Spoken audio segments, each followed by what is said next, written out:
My dear friends, on this 30th Sunday in Ordinary Time, you see, the gospel invites us into the heart of prayer.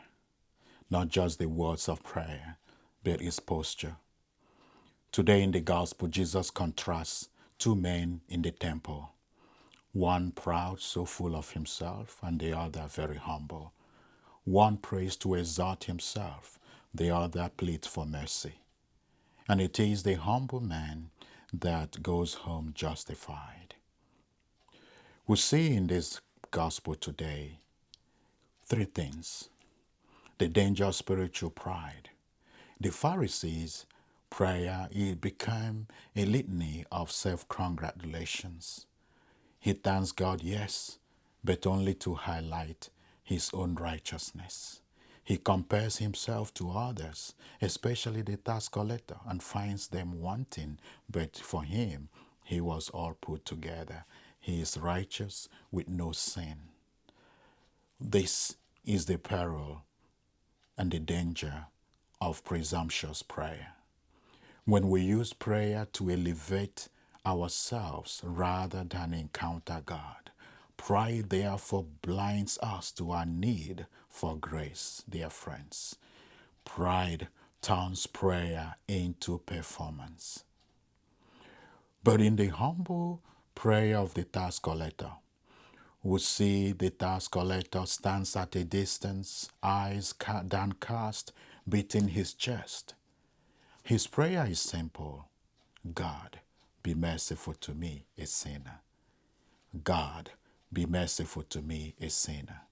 This is the prayer that pierces the clouds, as we read in the book of Sirach, chapter 35, verses 17 to 18. The prayer of the humble will reach to the clouds. It will not desist until God responds. Therefore, humility opens the heart to God's mercy. It acknowledges our dependence, our brokenness, and our hope. God's justice and mercy, the readings reminds us today, is that God listens to the cry of the poor, the orphan, the widow, the one that the society overlooks, the one that the Pharisee overlooked in the gospel today. Paul, in his letter to Timothy, speaks of enduring trials and the need to remain faithful. He knows that the crown of righteousness is not something we get by boasting or by our pride. It is by our humility and our trust in the Lord. Dear friends, today we are invited as a family, as an individual, as a community, to be a community of humble praying people. Whether we're preparing for any ministry, to attend Mass, or to do anything, let our efforts begin in the posture of the tax collector, honest, grateful, and open to grace.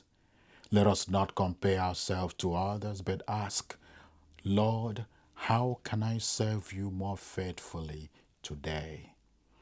In our liturgy, in our family lives, in our daily lives, may our prayer be humble. May our prayer be persistent. And may our prayer be rooted in love and humility. Jesus ends the parable by saying, everyone who exalts himself will be humbled, but the one who humbles himself will be exalted. This Sunday, dear friends, may we choose the path of humility. May our prayers rise like incense, not because they are eloquent, but because they are true. May God bless you. May God walk with you, and may God go with you. Amen.